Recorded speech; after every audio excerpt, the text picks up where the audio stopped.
Hare Krishna. Hare Krishna, Lila Manjari, please accept my humble obeisances. All glories to Guru Maharaj and Srila Prabhupada. Please accept my humble obeisances. All glories to Guru Maharaj and Srila Prabhupada. How are you, Mataji? Good, Mataji. I had a nap, so I feel better. I was going to ask you a question. Do you think I should read from Bhagavad Gita, Setting the Scene, about, this whole thing between Draupadi and Yudhishthir and Dhritarashtra and Duryodhana? Yeah, I think that would be nice. I wanted to read that to start off, and then I was going to read from the Mahabharata, retold by Krishna Dharma, where it's Draupadi dragged to the assembly. I was thinking those two things because there's really not much else to talk about in this, because the verses are very small. Yes, Mataji. That's what I was thinking of doing. Okay. Yeah. I just wanted your opinion if you thought everybody would get bored with that. I don't think so, no? No, Mahabharata is such an interesting story. Everyone likes it. Okay, and I can read the Setting the Scene in the Bhagavad Gita because, sometimes I need to hear it again. I keep forgetting who's who. I know the story, but I forget the names and I get confused. If you didn't hear it all your life, I think it's not so simple with all these different names. Yeah, I agree with you. I think those of us who grew up in India, or at least these stories were spoken about in the family, or we have watched it in movies and on TV serials. So for us, like, we know the characters. Like you've got I think it makes it easier. Draupadi and Duryodhana and Dhritarashtra. I mean, they all sound the same. I get them confused. You know what I mean? Yeah. Yeah. Well, if anybody gets bored, they'll hang up. That's all. No. Why do you think anybody would get bored? They love these stories. We may have heard it like thousands of times, but we are ready to hear it another 1,000 times. And then I found an article, Draupadi dishonored yet honorable, but I don't think I need to repeat that because I think the Mahabharata is the best. It's the direct text. That's also ISKCON from ISKCON News, but I think the Mahabharata is better. That's just my opinion. Yeah. Now what I did? I lost oh boy. Hold on, Mataji. I have to go get the prayers. Hold on. Hare Krishna, Mataji. I have joined Rishali this side. Dandavat Pranam. Hare Krishna, Rishali Mataji. Dandavat Pranam. Mataji, I will be listening today as I'm out and on mute mode. Okay, that's fine. Okay, thank you.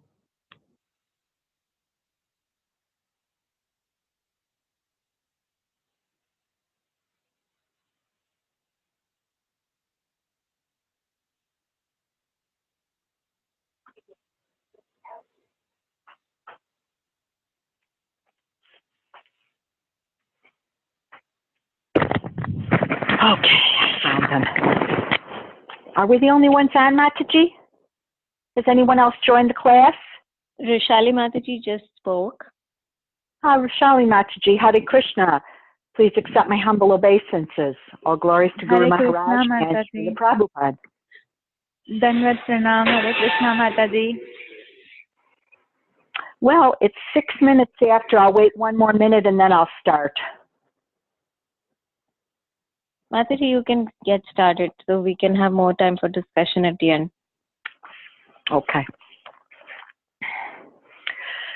Om Jnana Timirandasya Janana Jana Shalakaya Shakshur Umnilitam Yena Tasmai Shri Gurave Namaha Shri Chaitanya Manobhistam Stapitam Yena Bhutale Svayam Rupa Kadamayam Dadati Padantikam Vanchakalpatarubhyascha Kripasindubhya Evacha Patitanam Pavanebhyo Vaishnavebhyo Namo Namaha Jai Shri Krishna Chaitanya Prabhu Nityananda Shri Advaita Gadadara Shri Vasadi Gaura Bhakta Vrinda Hare Krishna Krishna Krishna Hare Hare Hare Rama Rama Rama Hare Hare Narayanam Namaskritya Naram Chaiva Narottamam Devim Sarasvatim Vyasam Tato Jayam Udirayet Nashta Prayeshu Abhadreshu Nityam Bhagavata Sevaya Bhagavati Uttama Shloke Bhaktir Bhavati Naishtiki. Okay, today we're reading from Srimad Bhagavatam, Canto 3, Chapter 1, Texts 7 and 8. And Text 7 does not have a purport, and Text 8 is quite short. So, I'm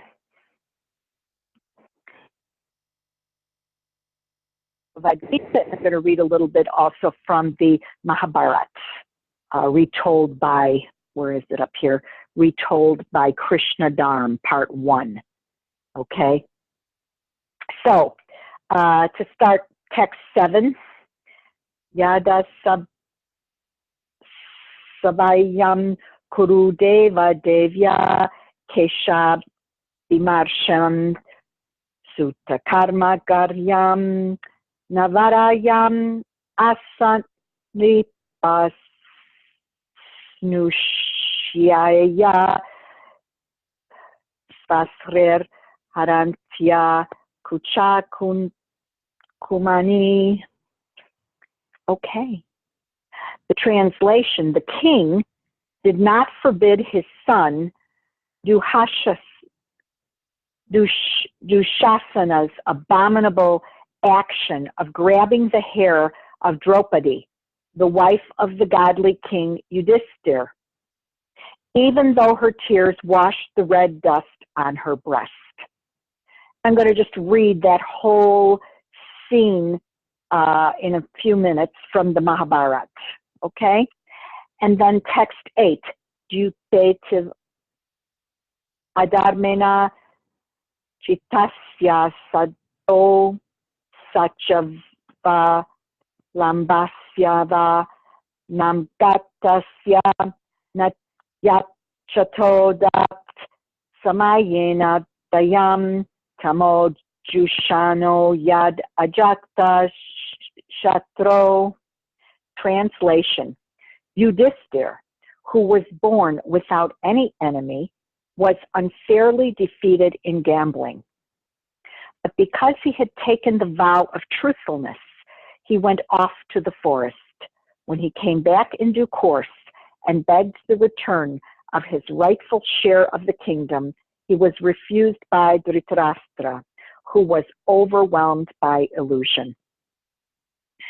Purport by His Divine Grace, A.C. Bhaktivedanta Swami Srila Prabhupada Ki Jai. Maharaj Yudhisthira was the rightful heir to his father's kingdom. But just to favor his own sons, headed by Duryodhana, Dhritarashtra Maharaj Yudhishthir's uncle, adopted various unfair means to cheat his nephews of their rightful share of the kingdom. At last, the Pandavas demanded only 5 villages, one for each of the 5 brothers. But that was also refused by the usurpers. This incident led to the war of Kurukshetra. The battle of Kurukshetra, therefore, was induced by the Kurus and not the Pandavas. As Kshatriyas, the proper livelihood of the Pandavas was only to rule and not to accept any other occupation. Brahmana, Kshatriya, or Vaishya will not accept employment for his livelihood under any circumstances.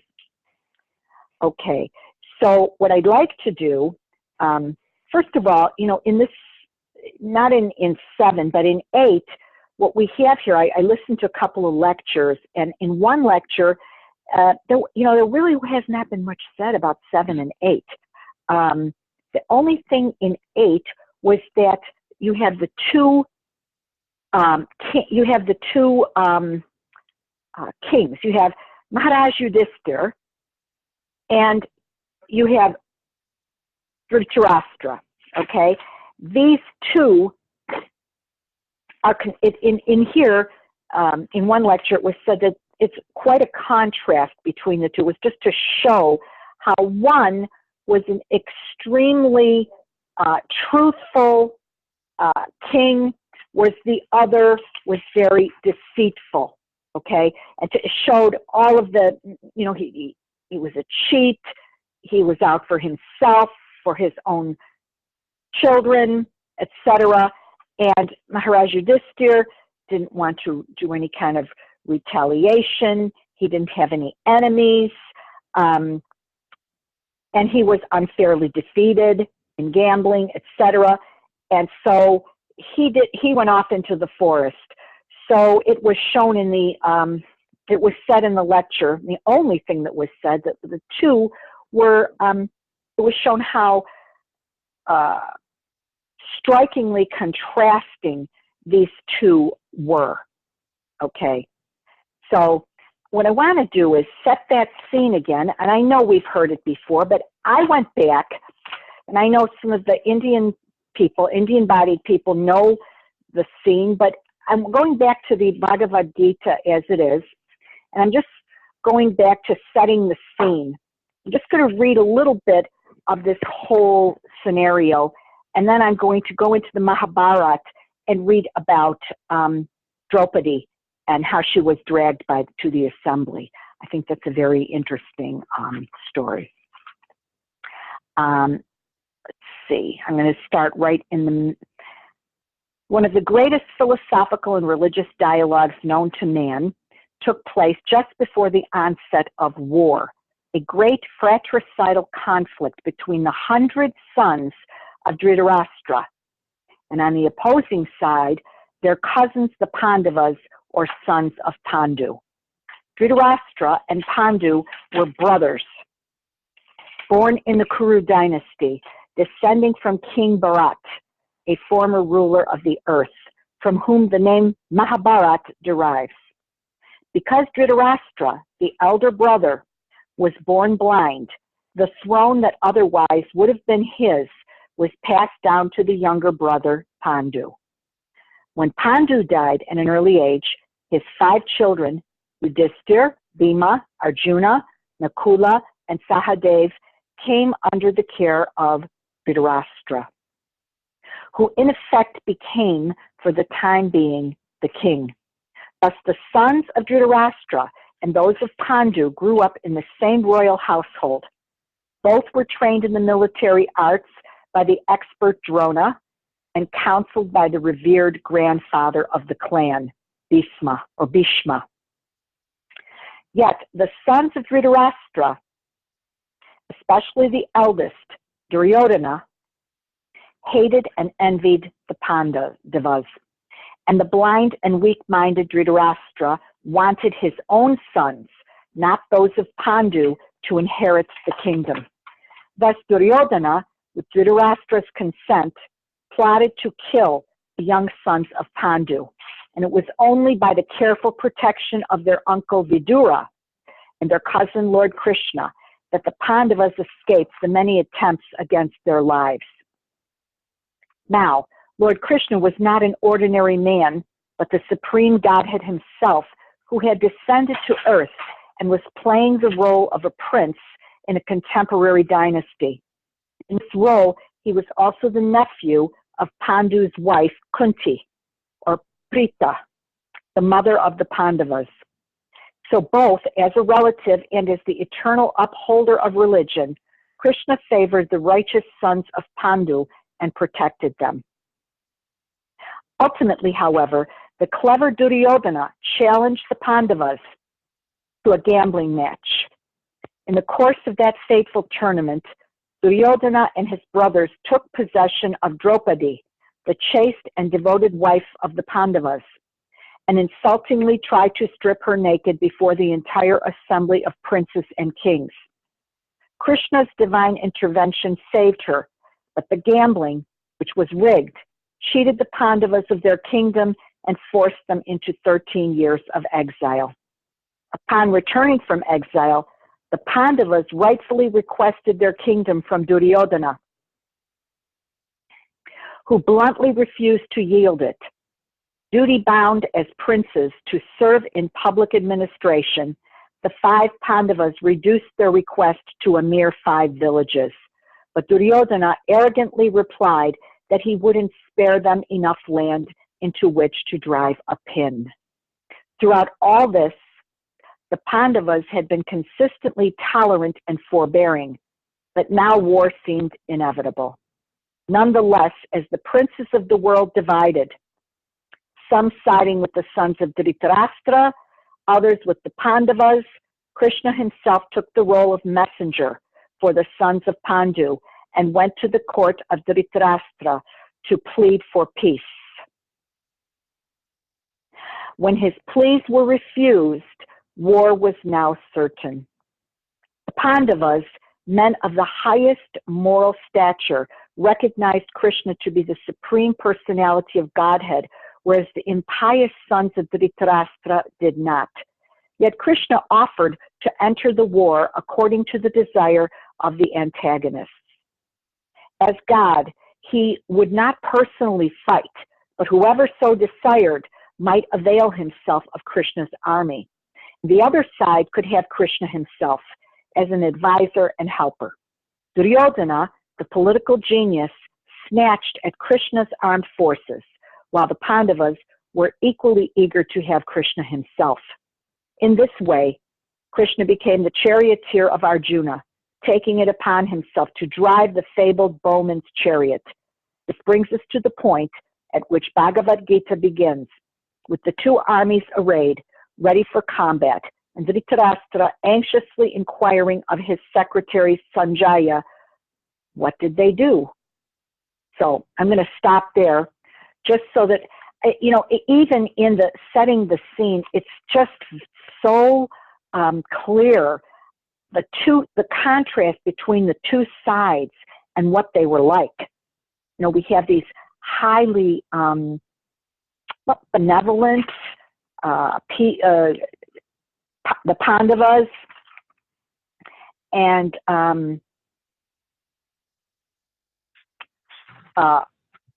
Yudhishthira, Bhima, Arjun, Nakula, and Sahadev, who were, it seemed very reasonable. As you're reading it, you could see the kindness, the love. And then when you look at Dhritarashtra's sons, you can see, and especially Duryodhana, the hatred, okay, and the envy that he had of the Pandavas. And this is what caused this great problem. Now, I know you know this, but I like to always reread it personally, because I didn't grow up with these names, and so I get confused with the names sometimes. Okay, now we're talking about what happened to Draupadi. Now let me go into Mahabharata here. And this is the first, part 1, chapter 1, verse 20, Draupadi dragged to the assembly. So I thought this was a very, kind of goes exactly with texts 7 and 8 both. The pratikaman, now I think that means the servant. Tell me if I'm wrong later on. The pratikaman went quickly to the ladies' chambers. Standing before Draupadi, he said in a trembling voice, "O queen, maddened by dice, your husband has lost you to Duryodhana. Therefore come with me to Dhritarashtra's assembly, where you will be engaged in some menial work." Draupadi stood up swiftly and dismissed the maid who had been tending her hair. Surprised, she said, "O Pratikaman, how can this be true? Who would stake his own wife in a gambling match? Surely the king was intoxicated. Could he find nothing else to stake? When he had already lost all his wealth, including his brothers and even himself, he staked you, O blessed princess." Draupadi became angry. "Go back to the hall, Pratikaman, and ask that gambler who has lost even himself if he was still my lord when I was staked. When I know the answer to this, I shall go with a sorrowful heart." The servant assented to Draupadi's request and returned to the hall. Seeing him return alone, Duryodhana yelled, "Where now is the Panchala princess, foolish man?" "She has sent me back with a question, O king," the Pratikaman replied. "Draupadi has asked whose lord Yudhisthira was when he staked her in the game. Did he lose himself first or her?" Yudhisthira said nothing. He shook his head from side to side, seeming as if demented or deprived of his reason. Duryodhana smiled slightly. "Let Draupadi come here and ask her question directly to Yudhisthira. We shall all hear his reply." Pratikaman again left the hall. Tears fell from his eyes as he approached Draupadi's room for the second time. He stood before the queen, unable to speak. She asked him what Yudhisthira had said in reply. "With difficulty," the servant said, "O princess, the assembly is summoning you. It seems the destruction of the Kurus is close at hand. When the weak-brained Duryodhana wishes to take you before the assembly, he will surely no longer be able to protect his prosperity." Draupadi looked with compassion upon the distressed servant. He who is the great ordainer of the world has ordained this without doubt. Happiness and misery come in turn to both the wise and the unwise. Morality is said, however, to be the highest object in this world. If we preserve morality, it will pour blessings upon us. Let not that morality now abandon the Kurus. Go back, O Sutta, and speak those words to the virtuous Kuru elders. I am ready to obey whatever command those moral-minded men may give, for they are conversant with all the precepts of virtue. The servant folded his palms and bowed his head. He turned and left the queen's chamber and went again to the hall. Standing before Dhritarashtra, he repeated Draupadi's words. No one replied. Seeing now Duryodhana's eagerness and Dhritarashtra's complicity, they all sat with downcast faces. Yudhisthira then said to the servant, "Go to the bitterly weeping Panchali and tell her that she should appear here, even though she is in seclusion and attired in only a single cloth. This is Duryodhana's command." The Pandavas looked up at the Kuru elders, who, even after hearing Yudhisthira's words, all remained silent. The brothers could not determine what to do. They were ready to challenge Duryodhana and his 100 brothers to a fight. But seeing Yudhisthira still silent, they did not move. Bhima, however, could barely contain himself, and Arjuna, breathing like a serpent, seemed to be on fire. Duryodhana laughed, enjoying every moment of his victory. He again addressed the Pratikaman. Go, O Suta, and fetch the princess. She now has Yudhishthir's order. The servant looked perplexed. He was always obedient to Duryodhana, but he feared Draupadi's anger. He spoke hesitantly. What shall I say to the queen for a third time? Duryodhana snorted angrily. He turned to Dushashana. Oh, brother, this foolish servant is afraid of Bhima. Go and bring Draupadi here. What can the Pandavas do now that they have become dependent on our will? Dushashana immediately rose and went straight to Draupadi like a dog entering a lion's den. He said, Come, O princess, we have won you honestly. Cast aside your modesty and go before your new master, Duryodhana. O beautiful lady, now you must accept the Kauravas as your lords. Draupadi stood up, weeping loudly. She covered her pale face with her hands and ran toward Gandhari's chambers. Dushashana roared in anger and ran after her. He grabbed hold of her long, wavy hair and forcibly pulled her along with him. As he dragged Draupadi by her bluish locks, the shameless prince recalled how that same hair had been sprinkled with the sanctified water of the Rajasuya. Ignoring her plaintive cries, he pulled her out into the palace passageways. Draupadi spoke to him in a low voice. O rude one, O wretch, you should not take me before the assembly. How can I appear there in my present condition, dressed only in a single cloth? Dushashana laughed. It does not matter, O Panchali, whether you are attired in one cloth or naked. We have won you, and you must now live among our servant women as best you can. The Kaurava then dragged the wailing Draupadi into the assembly hall. She prayed piteously to Krishna and Arjuna. Dushashana threw her before Duryodhana, where she fell with her cloth in disarray and her hair disheveled. The Kuru elders could hardly look at her. Bhishma, Drona, and Vidura were unable to maintain their composure, and they wept openly. Dhritarashtra asked, What is happening now? Is the Panchala princess here? Then Draupadi rose up like a flame and addressed the assembly in an angry voice. All the persons in this assembly are learned in the scriptures and devoted to sacrifice. Some are my elders and gurus. How can I stand before them in this state? The high-souled son of Dharma is bound by the subtle rules of morality.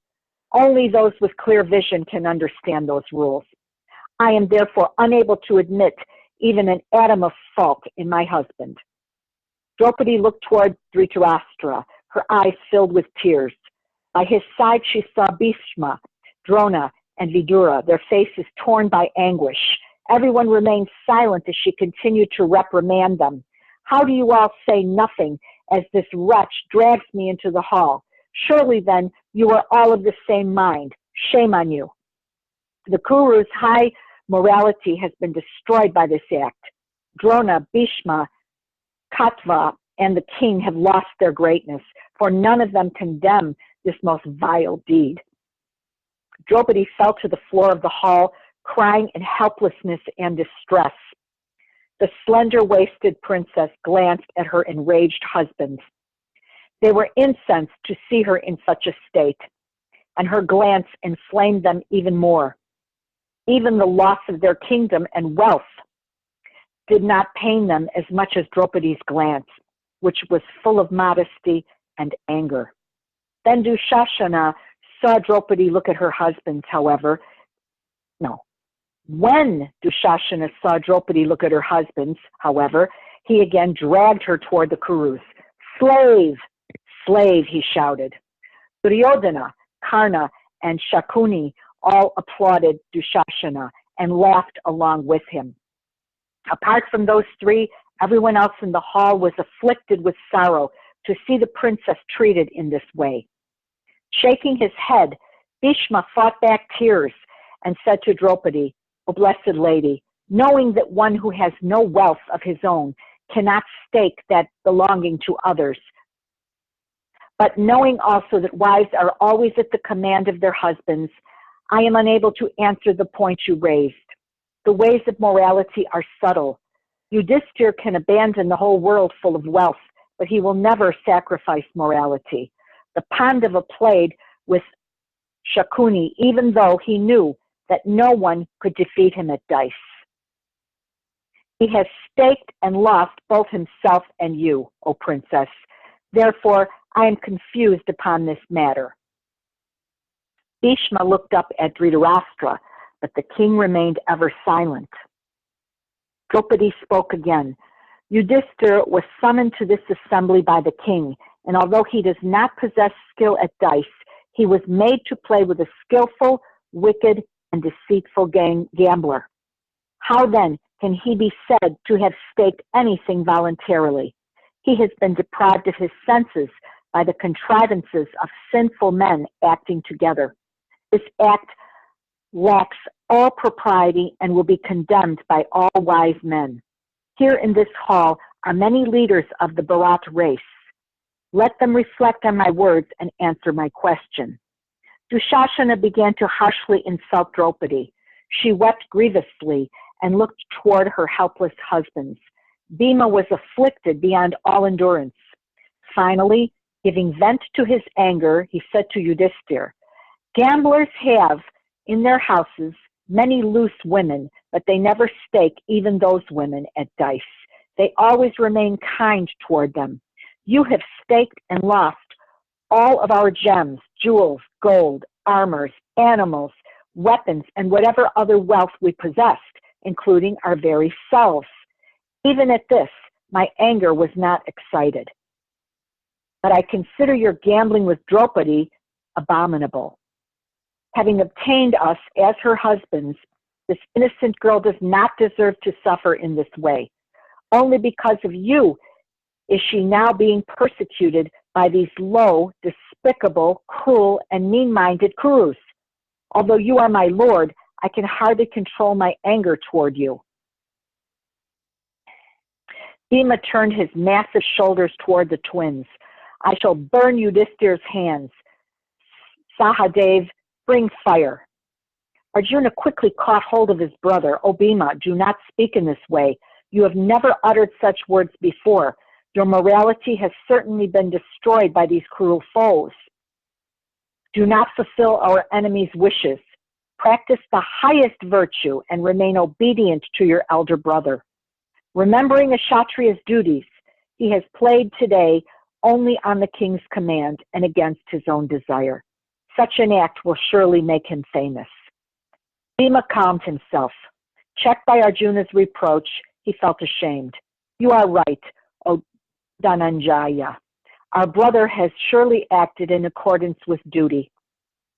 Had I not known this, I would long ago have snatched his arms and burnt them in a blazing fire."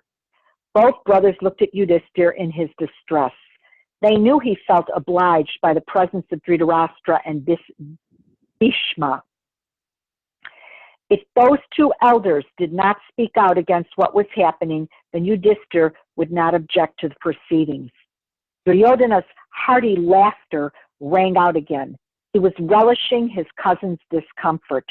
He was especially enjoying Draupadi's distress, remembering how she had laughed at him in the Mayasabha. Draupadi buried her head in her hands and wept. Her husbands glared furiously at the insolent Duryodhana, but still the Kuru elders remained silent. Finally, Dhritarashtra's son Vikarna spoke out. "O kings, answer Draupadi's question. If we do not decide a matter referred to us in the royal assembly, then we shall descend into hell. Dhritarashtra, Bhishma, Vidura, you are the eldest of the Kurus, yet you do not say anything. Why are Drona and Kripa silent? Let the kings who have assembled here from all directions leave aside their anger and give Draupadi a reply." Vikarna looked around the assembly, but still no one spoke. He repeatedly asked that Draupadi's question be answered. Had she been one or not? Was she now the Kaurava's slave? The silence in the great hall was broken only by Draupadi's sobs. After another agonizing minute had passed, Vikarna said, "If no one will respond, then I shall say what I consider just and proper. O best of men, it is said that there are 4 vices to which kings are prone: hunting, drinking, womanizing, and gambling. The man addicted to these vices lives by forsaking virtue. Therefore, that which is performed by one under the sway of any of these sins cannot be taken seriously. Madly under the influence of gambling and urged on by the sinful Shakuni, Yudhishthir staked this princess. She belongs to all the Pandavas and was lost after Yudhishthir had already lost himself. Nor was Yudhishthir playing the game willingly. Rather, the king invited him here to oblige him to play an unfair match. Considering all this, I say that Draupadi has not been won." As Vikarna sat down, the assembly was in an uproar. Practically everyone applauded him and censored Shakuni. Karna at once leaped up and waved his huge arms about to silence the assembly. His angry voice boomed, "O Vikarna, I have observed many improper things in this assembly, and your words are an example of one of them. Like fire springing from a log, your anger will simply consume you. All the great personalities among the Kurus are silent." Obviously, this means they consider Draupada's daughter fairly won. "You are immature, therefore you rail in anger even though you do not know the laws of morality and speak like a fool. Yudhishthir has staked her as a fair bet and lost her." Karna, like Duryodhana, still remembered his humiliation when Draupadi refused to allow him to compete in her Swayamvara. The pain of that refusal still rankled. Well, he thought, the proud princess is now getting what she deserves. He turned to the assembly and argued that there was no sin in bringing Draupadi into the hall in her present state. After all, she had already accepted 5 husbands. What kind of moral woman was she? In his opinion, she was unchaste. He pointed to Draupadi as he spoke. For such a woman there is nothing wrong, even if she is brought naked into an assembly. Indeed, she now belongs to the Kauravas and must obey our command. O Dushashana, why not take off her robes and remove also the Pandavas' royal dress too? They are no longer kings. Just a moment. I'm not going to read every single part of this. I just want to, so of course, let's see here. Bound by morality, the Pandavas slowly removed their upper garments and threw them down. They sat silently as Dushashana approached the wailing Draupadi. The Kaurava took hold of the end of her cloth and pulled on it forcefully. Draupadi held her sari tightly in an attempt to protect herself, but it was useless. Her strength was nothing compared to Dushashana's. She looked again at her 5 husbands. It was obvious that they could not help her. As Dushashana pulled harder, she looked around the hall like a frightened deer assailed by a lion. There was only one person now who could save her, Krishna. The Supreme Personality saw everything and was always her shelter. Draupadi fixed her mind on Krishna, threw up her hands and cried, "O Govinda, O Keshava, O beloved of the gopis and Lord of Vrindavan, O Janardana, you are the destroyer of all affliction. I am sinking into the Kuru ocean. O Lord, O soul of the universe, O creator of the world, save me, who am distressed and losing my senses in this evil assembly." From where he was seated in Dwarka, Krishna heard Draupadi's piteous cries. He expanded himself by his inconceivable power and went swiftly to Hastinapur. By his mystic potency, he immediately entered the assembly hall. Without being seen by anyone, he provided Draupadi with an unlimited supply of cloth to cover her. Dushasana pulled and pulled at her sari, and as he did so, the princess spun around, but he could not disrobe her. There seemed to be no end to her sari. The astonished prince pulled with even more strength, but Draupadi remained covered. Soon a large heap of cloth lay piled on the floor. Seeing this wonderful event, all the kings praised Draupadi and censored Dushasana. The prince was exhausted from his futile attempt to undress the Pandava's wife.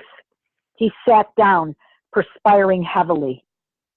Bhima leaped up and raised his arms. "O kings of the world," he thundered, "listen to my words.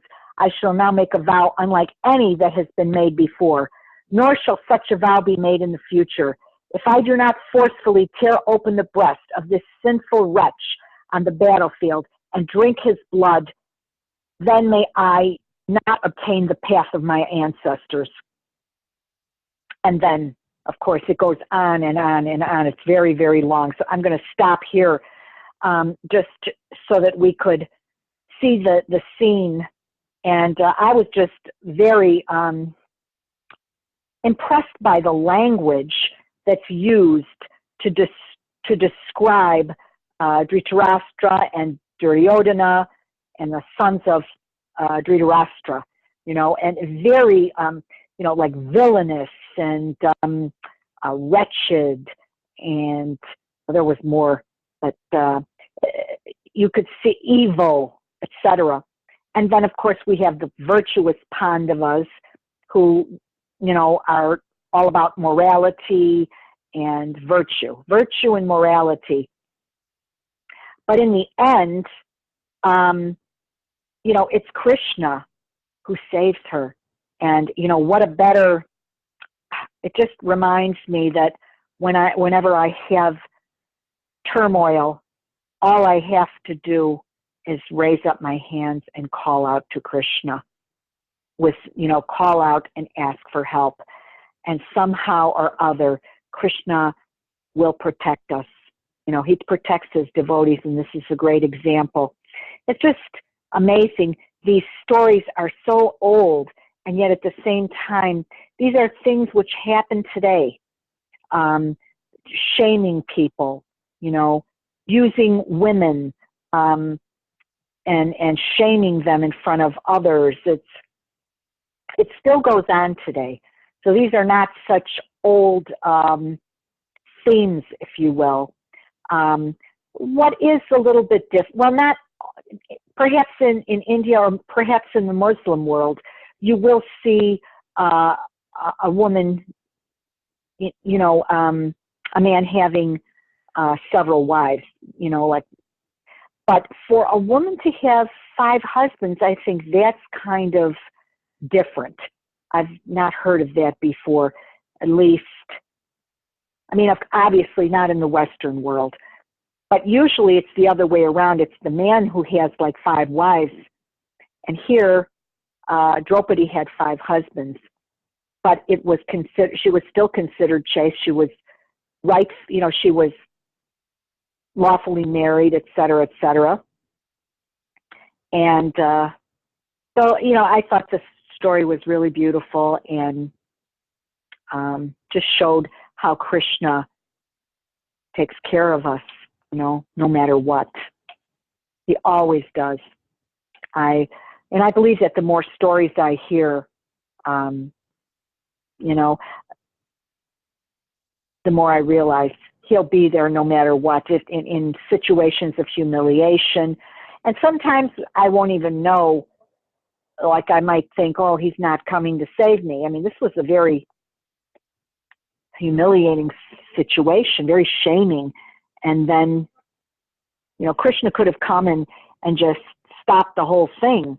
But I don't think he did that. And this was bound to, this was supposed to happen. This war was supposed to happen to clean up the sinful people, and start anew. So that's all I have. And there's 15 minutes, and we can discuss whatever you'd like to discuss, either what was discussed here or any other topic that you consider important. Hare Krishna. Thank you.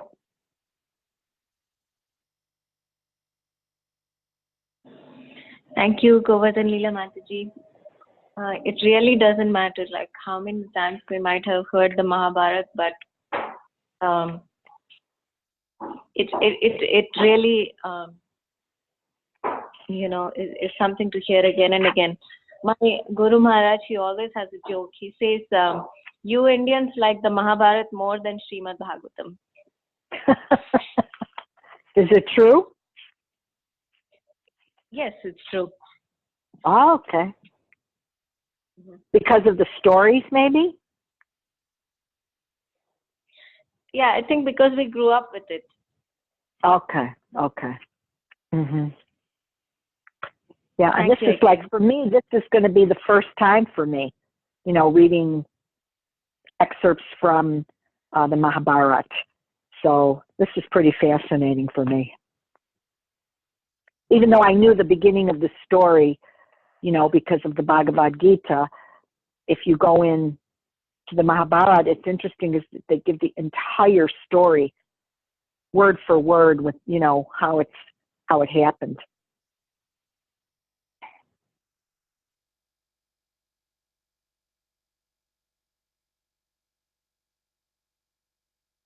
Anybody else on the call today? Yeah, Mataji, I'm there. I liked the story. It was very nice. Yeah. Yes, Mataji? No, nothing, Mataji. I'm sorry. I didn't mean to interrupt. Yeah, that's fine. I was just thinking, why did Draupadi was put on stake? First of all, it was so much. Even listening, it was so painful. I was just thinking why she was. I understand it was Krishna's plan, but again, I was thinking why. I mean, maybe just it was Krishna's plan. If you know any other answer apart from this. Did you have a question there? It just like, was that, what was the question exactly, Mataji? I didn't. My question was, why was Draupadi put on tag there? You mean put out in front of them? I think. Yeah. Why Pandava? Yeah. Personally, I mean, I didn't grow up with this, but it seems to me it was done to shame the Pandavas. And what more horrible way to do it than to shame the queen, or the princess, if you will, by disrobing her. I mean, I can't even imagine in that time period in India, I can't even imagine somebody doing that in front of all these men. I mean, I don't know. I think it was all about shaming and to shame and to humiliate the Pandavas, not only to disinherit them, but also to shame them and mock them. The cruelty of humanity, it's horrible. Yeah, actually, I was thinking why on the first place Yudhishthir put Draupadi, while gambling there. That I was thinking. Apparently, from what I'm reading, he kind of was forced to do it by Dhritarashtra, being the king. He's, come on, and he's like, well, I don't gamble. He was forced to play the game, and they knew ahead of time it was rigged and that he was going to lose. But they did it. They connived against him. It was set up ahead of time so that he would have to lose everything. But I don't think he was actually losing from starting only. He was continuously losing everything. This is what, when you were reading, I came to know. He was continuously losing. So at last he lost Draupadi also. He could have stopped there, na? That is just, I'm thinking. But again, I know it was Krishna's plan, but I'm just looking for, and is there any other answer for this apart from Krishna's plan? Because he was continuously losing. He was not winning there. Yudhishthir was not winning, so he could have stopped. I don't know. I mean, what exactly? I would like. Could someone answer that knows this story very well? Mataji, can I share? Of course. Yeah. So what I had heard in the lecture was that Yudhishthir put on bet his kingdom, his wealth, and his brothers, because he thought that they are his possessions and he has control over them. So similarly, he thought his wife is also his possession. So even after he lost himself, after that he put his wife on bet. So that is what Draupadi questioned. So how can you put me on bet when you have lost yourself? I am not your possession. So these were few mistakes, like they were perfect. The Pandavas were perfect, but still because of some, like they went in mode of ignorance first of all, because they agreed to play the chess. What game was it? This game of dice, and he couldn't. He wasn't good at playing dice. But I was just thinking too. Yeah, because it's a gamble, and that's what Vidura had told Yudhishthir, that do not do this. Do not go itself. Go to Hastinapur, because you will be forced there.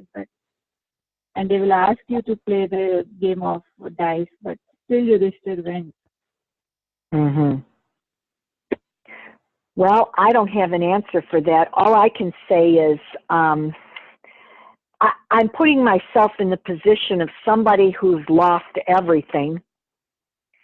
And sometimes when a person is in that level of vulnerability, I'm just thinking, how would I act if I lost everything? And even if I wanted, if Yudhishthir wanted to keep his wife, I was thinking he felt completely defeated. So he felt it, I think he felt at the mercy of Duryodhana. That's kind of what I'm thinking, that he felt that he was at the mercy of them. He really couldn't do anything. Because even when they were asking questions, none of the Pandavas really said much of anything, except for, who was it, Bhima? Or was it who spoke up, and Arjuna? Yeah. So, Bhima, he was afflicted beyond all. Yeah, they didn't say anything because that was the tradition, that your elder brother is like your father and he has the right to make all decisions for you. So they didn't say anything. But when he put Draupadi on the bet, then actually they were very angry. They did not like it. Mataji, so how about some of the Matajis? What do you think about this?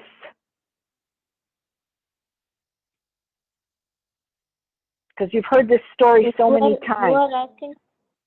Who are you asking, Mataji? Any of the Matajis on the call, if they would like to add to this or to answer the question, Rushali's question again, maybe I'm missing something. Mataji, I don't know the answer. I don't know the answer because, Draupadi's question was very valid. She's asking, like, did he lose me first or did he lose himself first in the gambling match? So either way, she was not to be lost. What is the question, Mataji? Can anybody tell me? I was not hearing because I was doing something. Why did Yudhishthir succumb to this game of dice when he had been told already uh, that by Vidura not to do it, that he was going to lose, and he did it anyway, and he, basically sacrificed his wife, gave up his wife in doing so. Well, Why? according to me, like according to what I have heard, and I understand this, it was a custom of that time that if a ruler or a king is invited to a game of dice or to any event, sociable event, it was the norms of that time that he really cannot say no. And besides, he was indebted to Dhritarashtra, because he is the one who took care of him after his father had passed away. So he was Dharmraj. He was the at that time the epitome of what dharma stands for, what dharma stands for. So then, according to dharma, he has to comply to that rule, because he always said that one should always respect our elders. That dharma, one should always comply to the norms. That dharma, one should always comply to like the societal obligations. That dharma. So he was the epitome of that Dharmraj, and also because he was the king. So even though he knew that it was not like proper for him, because like they had already like they had already tried to plot him many times to kill them. He knew it, but still, and even he was advised against it, but still he has to do it. Like how many times we have to do what the norms are in spite of knowing, because that is what is expected of a king. And the second thing is why he lost his wife, because even that is a norm according to that time, is that the wife is considered the I shouldn't use the word property, but she is considered as a part of him. So he after he loses himself, or before he did like after he can say that, okay, because it's not that she's any less dearer to him than himself, but that was the norm of that time. So yeah, he did. That makes sense. I think that makes sense, Mantaji. Even though I don't have the full answer myself, but we know it was Krishna's plan. But there are certain things that a king has to do in honor, of his position, etc. And the wife was his property. Unfortunately, I mean, all the kings. It's like that in all of the monarchies. And that still holds true even today. Even in marriage today, many men still have that view that the wife is the property. So it's unfortunate, but that's the truth.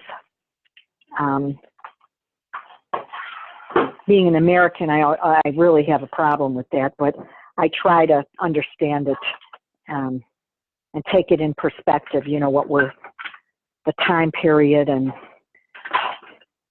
of course, being married to a Muslim man too. He had, and he comes from a system of monarchy in his country.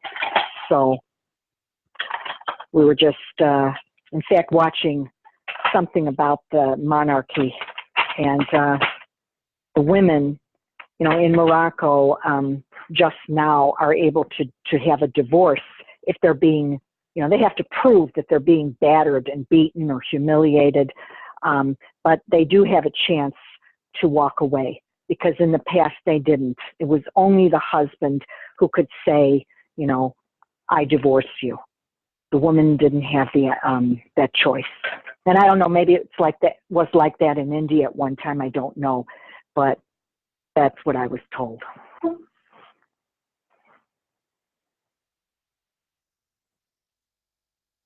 So. Well, I think that's it for today. If there are no further comments, I'm I'm glad, personally, even though you all know these stories, I'm glad that I read this again, because it, so many times when I was reading Bhagavad Gita in the beginning, you know, not having any knowledge, I would get all confused with the two sides and the names on both sides, and I would get them very mixed up. Now, you know, 2 or 3 times doing this, and rereading, I'm understanding it much better, much better. I'm not saying I didn't understand the meaning behind it. I did, but what, you know, it was just the whole storyline and all the names and characters in there.